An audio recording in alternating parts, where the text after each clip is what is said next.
Already 2.5% வட்டி கொடுத்தது அது ஒன்றும் பெருசாக போகல. நீங்கள் சொன்ன மாதிரி 100 டன் சொன்னீங்கல்ல சார்? காயின் தான் வரும். அதாவது 100 டன் வர்றதுக்கு வாய்ப்பு இருக்குன்னு 100 சொன்னீங்க. டன் தான் இருக்கும். இருக்கும். ஓகே. 5 டன் 2 டன் தான் வரும். ஒரு 2015 கொண்டு வந்தது வந்து ஏறக்குறைய 39 40 டன் வந்ததா கவர்மெண்ட் கணக்கு சொல்றாங்க. அந்த 39 40 டன் தான். Sir, gold is the next silver bullet அப்படின்னு சொல்லி நீலேஷ் ஷா ஒரு ஆர்டிகிள் எழுதுனதுக்கு அப்புறம் தான் இப்படி ஒன்னொன்னா வர்றதை நம்ம பார்க்குறோம். இப்படி ஒரு light at the end of the tunnel இல்லாமல் உட்காந்து டிஸ்கஸ் பண்ணிட்டு இருப்பாங்களா சார்? எங்கேயோ வேற என்னவோ இருக்கு அப்படின்ற ஒரு தாட் வருது. திரும்பி நான் மக்கள் எதனால கோல்டு வாங்குவாங்க? சேஃப்டிக்கு. கரன்சியில் நம்பிக்கை இல்லாதனால தான் கோல்டு வாங்குவாங்க. நான் கொடுக்கறது ஒரு செயினோ மோதிரமோ நெக்லஸோ கொடுப்பேன், அவங்க அதை உருக்கிடுவாங்க. உருக்கி எனக்கு காயினாக தான் கொடுப்பாங்க. ஸோ நீங்கள் என்ன திரும்பி பண்ணப்போ மேக்கிங் சார்ஜ் ஒரு செயினுக்கு நீங்கள் 10% கொடுத்துருக்கீங்களா? அந்த 10% காயினாக வாங்கி வச்சு நீங்கள் போடணும். இதனால் யாருமே டெஃபினட்டாக நகையை கொண்டு போய் கொடுக்க மாட்டாங்க. ஸோ அப்போது இதுக்கு வந்து இவங்க ஆல்ரெடி 2.5% வட்டி அப்படின்னு சொல்லியிருந்தாங்க சார். டென்யூர் வந்து 1 to 3 years, 5 years, 12 to 15 years, 3 tenure. கண் தொடர்பிற்கு பெரியவர் வந்து பாட்காஸ்டில் பேசுகிறதுக்கு வேணால் நான் கத்தியை காமிச்சு 50 டன் 100 டன் கலெக்ட் பண்ணலாம். இந்த 30,000 டன்லேருந்து ஒரு 3,000 டன்லாம் வராது. 10% கூட வராது சார். வட்டி ஜாஸ்தி கொடுத்தாங்கன்னா வராது. 10% நீ கொடுத்தாதான் 10%. சார் அப்போ மேக்கிங் சார்ஜே போய்டும்லப்பா சார். ஒரு தடவை மேக்கிங் சார்ஜ் பே பண்ணுறேன் சார், நீங்கள் வருஷத்துக்கு 10% கொடுன்னு கேட்குறீங்க சார். வேண்டாம்னா கொடுக்காத. இல்லை, அதுக்கு சான்சஸ் எப்படி இருக்குன்னு நான் கேட்குறேன். அதாவது நான் நகை வாங்கும்போது சார் கொடுக்க முடியாது சார். ஏன்னா இதே மாதிரி கோல்டு 5 வருஷம் ஸ்கீமில் கொடுத்து 5 ரூபா 25 ரூபா ஆயிடுச்சுன்னா நீ கோல்டை கடனை வாங்கி கோல்டை உருக்கி விற்றுருவேன். திரும்பி நீ கோல்டை வாங்கி தானே எனக்கு கொடுக்கணும். ஆமாம். இப்போ இந்த சாவரன் கோல்ட் பாண்டில் 2 லட்சம் கோடி நஷ்டம் ஆச்சுல்ல, அதே 2 லட்சம் கோடி இதுலேயும் நஷ்டம் ஆகும். ஓகே. இப்போ இவங்க சொல்கிறது என்னென்னா, அந்த நகையை வந்து உருக்கி எடுத்துட்டு நகை கடைக்காரங்க வந்து எப்படியும் பேங்க்கில் தானே கோல்டு வாங்குறாங்க, அதை நான் கொடுத்து ரீசைக்கிள் பண்ணுவோங்கிறாங்க. நீங்கள் கொடுத்துருவீங்க சார். எனக்கு திரும்பி கொடுக்குறச்ச கோல்டு காயின் எவன் கொடுப்போம்? கோல்டு யார் கொடுப்பான்? உங்ககிட்ட இருந்து வாங்கி கொடுப்பாங்க, என்கிட்ட இருந்து வாங்கி நகை கடைக்காரன்ட்டு கொடுப்பாங்க. என்கிட்ட கொண்டு வந்து டெபாசிட் பண்ணுவீங்க, அது என்கிட்ட கொடுப்பாங்க. சார் இப்போ நீங்கள் ஒன்று புரிஞ்சுக்கங்க, இது ஒரு பர்டிகுலர் பீரியடுக்கு தான் ஸ்கீம். ரைட்டா? என்ன சார் இப்படி சொல்லிட்டீங்க? ஆமாம், கோல்ட் மானிட்டைசேஷன் ஒரு பர்டிகுலர் பீரியடுக்கு அப்புறம் மூடிடுவாங்கல்ல.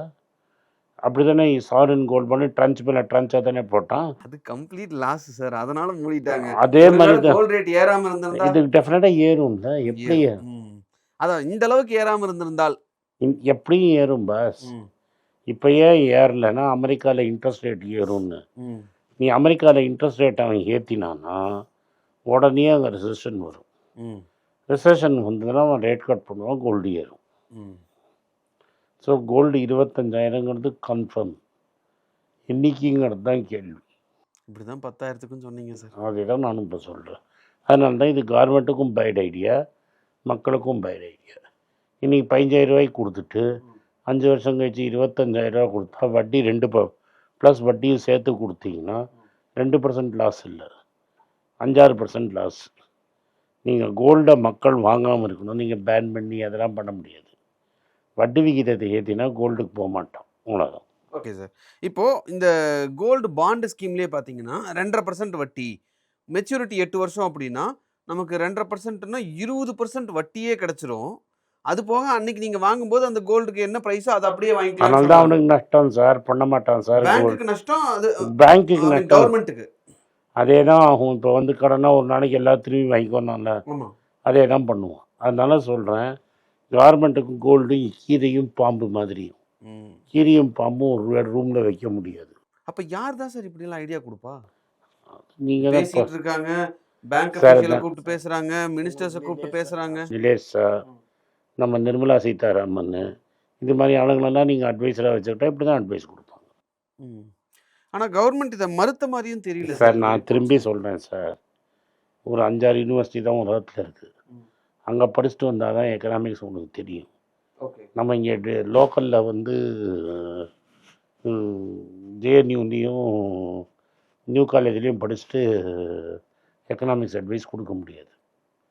ஐஏஎம்மில் படிச்சுட்டு கூட எக்கனாமிக்ஸ் அட்வைஸ் தர முடியாது. வெளிநாட்டில் போய் படிச்சிருக்கணும், ஒர்க் பண்ணியிருக்கணும், ட்ரைனிங் இருக்கணும், கொடுக்க முடியாது. ஓகே. இப்போ இந்த மாதிரி ஒரு ஸ்கீம் கொண்டு வந்தாங்க, வட்டி ஒரு 6% குடுக்குறாங்க, 7% குடுக்குறாங்க. என் வீட்ல இருக்கிற கோல்டு காயினையாவது நான் கொண்டு போய் வைக்கலாம் அப்படின்னு நினைச்சிட்டு இருந்தவங்களுக்கு சார்? உனக்கு தான் ரிஸ்க்கு. வட்டிக்கு ஆசைப்பட்டு கோல்டே போயிடுச்சுன்னா இந்த கேள்வியே தப்பா கேட்டேன்னு நினைக்கிறேன் சார் நானு. சரி. ஓகே. இல்ல எல்லாருக்கும் அந்த சந்தேகம் இருக்கு. 8 வீட்ல மணி உனக்கு 8 மணி ஞாபகம் இருக்குன்னா பண்ண மாட்டேன். ஓகே. நைட் 8 மணிக்கு வாங்க. நைட் 8 மணி ஞாபகம் இருக்குன்னா செய்ய மாட்டேன். சார் இப்போ எனக்கு இன்னொரு சந்தேகம் என்னன்னா, இந்த மாதிரி ஒரு ஐடியா கொண்டு வராங்கல்ல சார், இல்ல ஒரு ஒரு ஐடியா டிவைஸ் பண்றாங்கல்ல, என்ன மைண்ட் செட்ல இத பண்ணுவாங்கன்னு நான் நோட் தெரிஞ்சுக்கணும். பத்தி எந்த மைண்ட் ப்ராசஸ்ல நோட்டு நீ இருந்தா நான் இருந்தேன். ம். இந்த என்டையர் தமிழ்நாட்டிலே நான் ஒருத்தன் தான் அது தப்புன்னு முதல் ஆமா. நாள் சொன்னேன். ம். டிமானிடைசேஷன். நீங்க என்ன சொன்னீங்க? இப்படி ஸ்கீமு, அப்படி ஸ்கீமு, ஜீனியஸ் ஸ்கீமு, ம். இப்படி ஆகும், அப்படி ஆகும் நீங்க எல்லாரும் என்ன? ம். ஏன்னா என்ன ஸ்டார் ஆக்கினீங்கன்னு வச்சுக்கோங்க. ஏன்னா உங்களுக்கு வந்து பேசுறதுக்கு ஆள் இல்லை. ம். தப்புன்னு சொல்றது எதிர்த்து ஒரு பேசுறதுக்கு ஆள் இல்ல. அதனால என்னை கூப்பிட்டு போய் ரூமாக உட்காத்தி வச்சிங்க. ம். ரைட்டாக 2 மாதம் என்னை நல்லா போட்டு வளர்த்தீங்க. கடைசியில் நீங்கள் ரைட்டா நான் ரைட்டா? ம். இன்னும் ஆர்பிஐயில் போன வாரம் தான் நான் போயிட்டு வந்தேன் ஆர்பிஐக்கு. இன்னும் ஃபால்ஸ் நோட்டு இப்போ கள்ள நோட்டு டெய்லி இன்க்ரீஸ் தான் ஆகுதே தவிர இங்கே குறையலை. ம். யாரோ ஒருத்தர் கள்ள நோட்டே வராதுன்னாரு. ஆனா இன்னும் வந்துட்டு தான் இருக்கு. வந்துட்டுருக்கு. அப்படின்றத ஆர்பிஐ ஒத்துக்கிறாங்க. ஆர்பிஐயில் இருக்கு வா நான் நீ போகலாம். இங்கே பீச்சில் தான் ப்ராசஸ் பண்ணுறான். ம். நான் நீ வேடிக்கை பார்க்கலாம் வா. அதெல்லாம் ஷூட் பண்ண விடுவாங்களா சார்? நம்ம மக்களுக்காவது ஏதோ போட்டு காட்டலாம். ஷூட்லாம் பண்ண முடியாது. வேடிக்கை பார்க்கலாம். ஓ ஓகே. நான் எனக்கு ஆள் தெரியுங்க தான் உனக்கு கடலை தரேன். நீ கடலை சாப்பிட்டு வேடிக்கை பாரு. ஓகே. ம். சரி சார். இல்லாட்டா பாப்கார்ன் வாங்கி சாப்பிட்டு வேடிக்கை பாரு. ஓகே. இப்ப கோல்ட வெளியில கொண்டு வர்றதுக்கு இவங்களும் என்னென்னவோ ட்ரை பண்றாங்க. கோல்டு வராது. வராது. முடிச்சிடலாம். அதோட அத தாண்டி எதுவுமே. ஆனா இந்த மாதிரிலாம் ட்ரை பண்றதுக்கு பின்னாடி என்ன காரணம் சார்? எப்படியாவது எதை தின்னா பித்தத்தை தெரியும் தான். நடக்காது அப்படின்னு சொல்லி, அதாவது இதெல்லாம் நீ வேலைக்கு ஆகாது நம்பானும் அப்படிங்கிறத நீங்க ஒரு சின்ன யூடியூப் இன்டர்வியூல ஜஸ்ட் லைக் தட் அடிச்சுட்டு போயிடுறீங்க. ஆமாம் சார். ஆனா அங்க உட்கார்ந்து அவ்வளவு தூரம் அதை டிசைட் பண்றாங்க அப்படின்னா, அப்ப அதுக்கு பின்னாடி ஏதோ ஒண்ணு இருக்குன்னு தானே ஆமாம் அர்த்தம். சார். நான் பவர்ஃபுல் நான் என்ன சொன்னாலும் பண்ணுவான் மக்கள். நீங்கள் நினச்சிங்கன்னா மக்கள் ஓட்டு வேணா போடுவான். அவன் தங்கத்தை கேட்டால் எப்படி கொடுப்பான்? ஓகே. அப்படின்னா இப்படி ஒண்ணு ஃப்ளோட் பண்ணி பார்க்கிறது வந்த வரைக்கும் எப்படி போகுதுன்னு பார்க்கலாம். வந்தாதுலாம் வராது. அவ்வளோதான் அது. ஒரு 40 டன் போன தடவை வந்தது, இந்த தடவை ஒரு 100 டன் வருமான்னு பார்க்குறாங்க. 40 டன்னா லாஸு கம்மி, 100 டன்னா லாஸ் ஜாஸ்தி. யாருக்கு சார்? கவர்மெண்ட்டுக்கு தான். உனக்கு தான் லாஸ். எனக்கு என்ன போச்சு? கவர்மெண்ட்னா ஜிக்கெலாம் லாஸ் கிடையாது. ம். டேக்ஸ் பேருக்கு தான் லாஸ். லாஸ்.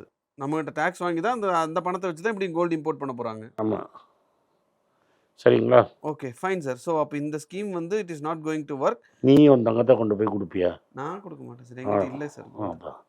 யாருக்கு கேட்டாலும் தங்கமே இல்லைன்றோம். கோல்டு இல்லை சார். அதான். Okay sir. ஸோ காயினா வச்சிருக்கிறவங்க கூட அதை பண்ண வேண்டாங்கிறது தான் உங்களுடைய. அது எனக்கு தெரியாது. நீங்கள் உனக்கு என்ன இஷ்டமோ பண்ணு. நான் யாருக்கும் அட்வைஸ் பண்ணல. சில பேர் இருக்காங்க பக்த பரவசத்தில் எப்படி வேணால் இருப்பாங்க. கொண்டு போய் எல்லாத்தையுமே கொடுப்பாங்க.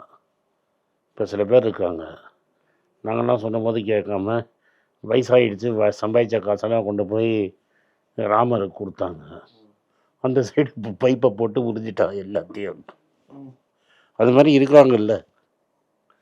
ஓகே. ராமர் கோயிலில் கொண்டு போய் கொடுத்தாங்களே, அதை போட்டு எடுத்துட்டா நஷ்டாவை.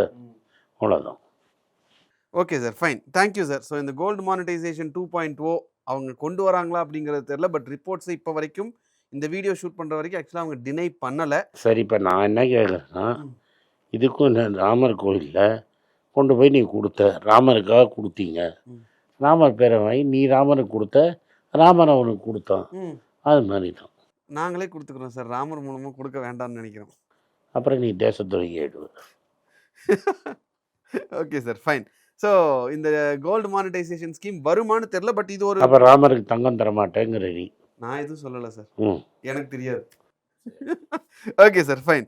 ஸோ அதான் இந்த கோல்டு மானிட்டைசேஷன் 2.0 அப்படிங்கிறது வந்து கொண்டு வருவாங்களா அப்படிங்கிறது இப்போ வரைக்கும் ஒரு சந்தேகமான விஷயம். ஆனால் வர்ற ரிப்போர்ட்ஸை கவர்மெண்ட் மறுக்கலை இன்னும் அப்படிங்கிறதையும் நம்ம பார்க்க வேண்டியது இருக்குது சார். முன்னாடி இது மாதிரி ஒரு கோல்டு மானிட்டைசேஷன் கொண்டு வந்தாங்க. It didn't work out. So இது எப்படி ஆகும் என்ன ஆகும் அப்படிங்கிறத நம்ம பொறுத்து தான் பார்க்கணும். Thank you sir. தேங்க்யூ.